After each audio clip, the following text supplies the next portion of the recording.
Hello everyone, this is the Papa John's Railsplitters on the mic. I'm Rusty Peace, and today we are talking with Lincoln Memorial University field hockey coach, Bridgette Street. And coach, that's going to be a hard one for me to get used to. It's just not something that we're used to here in the tri-state area, having field hockey.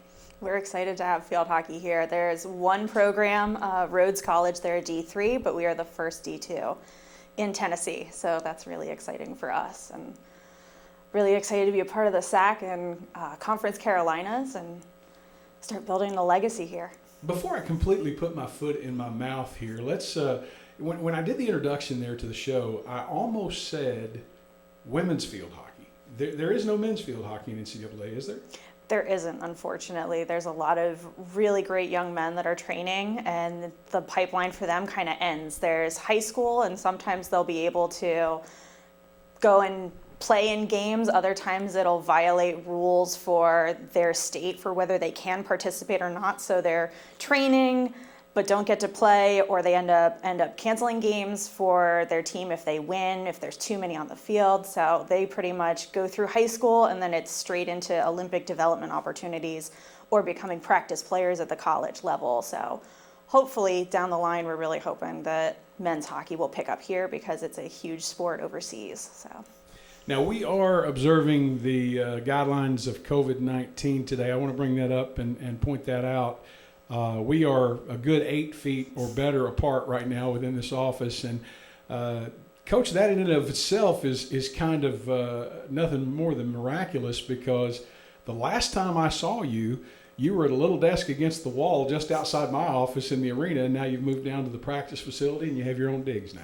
It's nice having my own desk now. I love being up at the arena, but I'm not going to lie, it's nice having kind of my own little space here. So, yeah, it's getting more and more real every single time that I talk with people and mention about recruit interest, talk about I have a desk, I have a whiteboard now. I'm so excited. All right, so let's talk field hockey. I mean, obviously, you have an extensive background in the sport. So tell us a little bit about yourself and what LMU fans should know about you. So I started hockey, 20 years ago, I think. My sisters actually played in high school, and I used to be the kid that ran around wearing field hockey sweatshirts before I even picked up a stick and my sister went to Wells College and played, so I wore her stuff all over the place. Got into middle school, started playing. I never knew there was a goalkeeper position. We got to a tournament. It was a group of about 8 of us. Coach looked at us and said, "Hey, there's a goalkeeper position. Who wants to try?" And I was like, "I guess I'll try." And I fell in love with it from there. Started training with USA Field Hockey through their Futures program, which is kind of a youth development, starting to get into Olympic pipeline development. Trained with that for a long time. My Futures coach she was like a sister to me, and she ended up leaving for a job. I continued training, contacted her, asked for a reference, and said I was looking at going to Appalachian State University. And she said, "Well, surprise, I'm here." So ended up getting to train with her for a good 10, 13 years. Played with her, had a great experience. Ended up getting to the end of my undergrad program, thought that I should go into a graduate program, studied political science, got to the end and said, I don't want to work in DC. So ended up going and started coaching at Muhlenberg College. Had a great experience there, had a fantastic team, got to travel abroad and coach abroad in Argentina and took the team there. Ended up having an opportunity in West Virginia, and then ended up having another opportunity at Queen's University of Charlotte, and actually got to coach with my college coach, Brandy Kist. So got to spend a good 2.5 years with her. Ended up taking a team to Ireland while we were there, and it's been a roller coaster since then. COVID hit. We had the opportunity here at LMU. I jumped at it, and now here we are. So, Coach, I got to ask, you were talking just a minute ago about coming up as a kid and the type of clothes that you wore and everything. Would you consider yourself back then a gym rat or a field rat? I never really thought about it. I was just kind of run around wearing sweatshirts and stuff. I lived in northern Pennsylvania, so it was cold. So we wore sweatshirts a lot of the time. But I joked with my mom about it. There was one of those online quizzes, and it was like, how many jerseys do you own? Like, are you a jock? Are you this? Are you that? And I was like, I never thought about how many I had, and I counted them. I was like, I have 20 jerseys. How did I get here?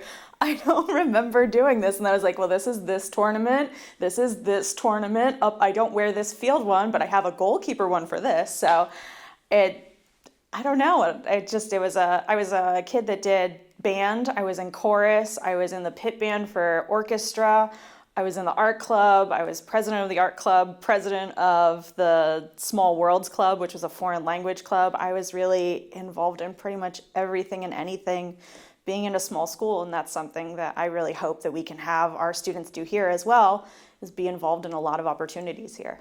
So translate then, if you will, for us, your experience as a student athlete on the prep level, on the club level, on the collegiate level, your experience coming up playing field hockey. What type player does Bridgette Street look for?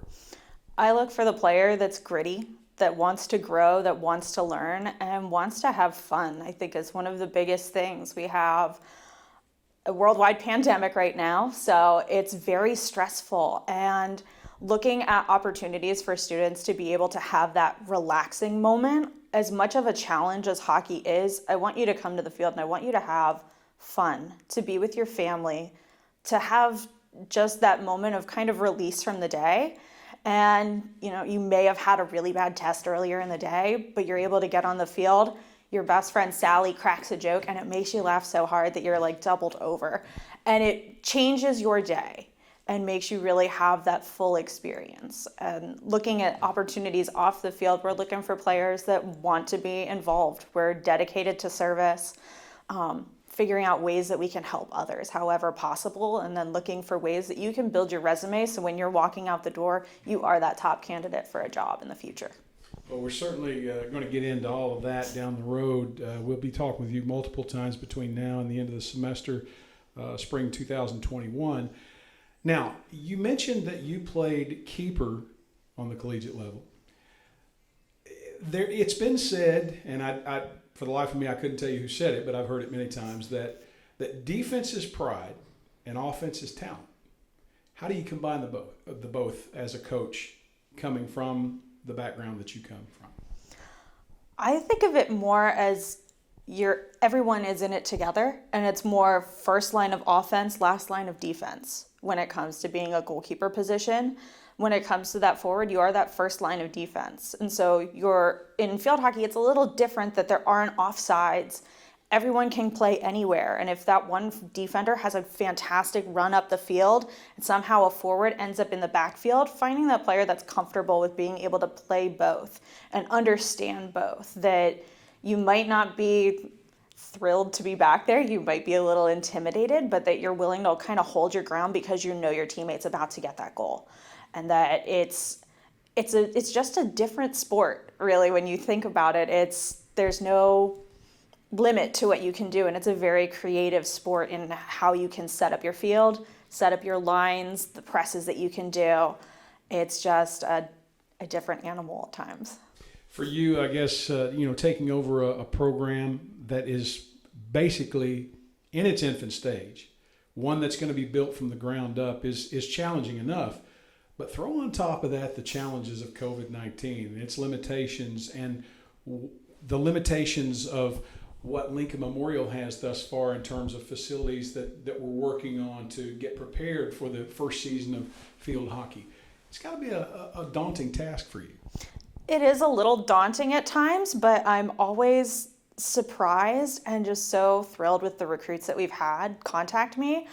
Even before I came in, we had recruits contacting the school saying, hey, I'm interested. I want to come. I want to learn about this. That it made me so excited, even more than I was at starting a program. The students that have learned about kind of the pillars that we have, and something that any recruit that's watching it knows, the pillars. Kind of the pillars and foundation of what we're going to work off of, and the fact that no one else gets to do this. This is a once-in-a-lifetime opportunity, and that thrills so many of the students at the idea of you are the first to get that win. You're the first to get that goal, the first save on the field, that first conference appearance. It is invigorating for a lot of them, that this is a once in a lifetime opportunity, and they really have kind of come out of the woodwork at times to contact me and to really learn more, even going so far as having students that are 2023s, 24s. I've had a 25 email me and say, I'm interested, I want to do vet studies, tell me more. And I say, okay, when you're a junior in your summer year, I can talk to you then. Just come to camps, come to clinics, and you'll be able to get more of an experience from there. So the actual playing opportunity for you and your soon-to-be student athletes on your program is still so far down the road. What are your hopes, your expectations as the coach building this program from the ground up between now and, let's say, the program opener, whenever that is down the road? Our goal is to find players that are dedicated and that want to grow, want to learn, want to be involved. For me, it's really making sure that we have that ground level of people that really just live and breathe kind of what we want to have as a program, and that understand it's going to take patience and time to be able to get there. For me, I'm just excited. It's a keep pinching yourself moment and trying to figure it out. But honestly, the players are the ones that are making this completely happen. That I'm just surprised every single day waking up to get more and more messages from students about, I've applied, I got my acceptance, I'm excited, and being able to make those announcements soon about the players that are going to be coming in. So I'm a player that you've contacted or that has contacted you. You've explored my talents. You've seen that I can add something to this program. Here's your opportunity for a pitch. What can I expect from you as a coach? What do I expect you to demand of me? We are a supporting program, which is something that I truly do emphasize, is that we are preparing you to become a future leader and to have a future career. For us, some of the biggest things that we kind of advocate for, especially in this time, is talking about our health, talking about the physical, the mental, the emotional, spiritual if you need it, talking about nutritional health and making sure that we're making smart decisions for ourselves. We understand that there's going to be difficulties down the road, but that knowing we have a system set in place for you to make sure that you get the best out of everything. For me, when it comes to me as a coach, I want to be a fun coach. I want you to come to me with problems, with anything that you need help with. At the same time that I hope that you'll be able to just kind of come and hang out in my office at one point if you need to talk to someone. I love dad jokes, unfortunately. So yes, you will get really bad jokes from me at times, which my old players are like rolling their eyes right now when they hear this. But I am someone who I do like to suit up. I am competitive at the same time, but I want you to get the best experience possible.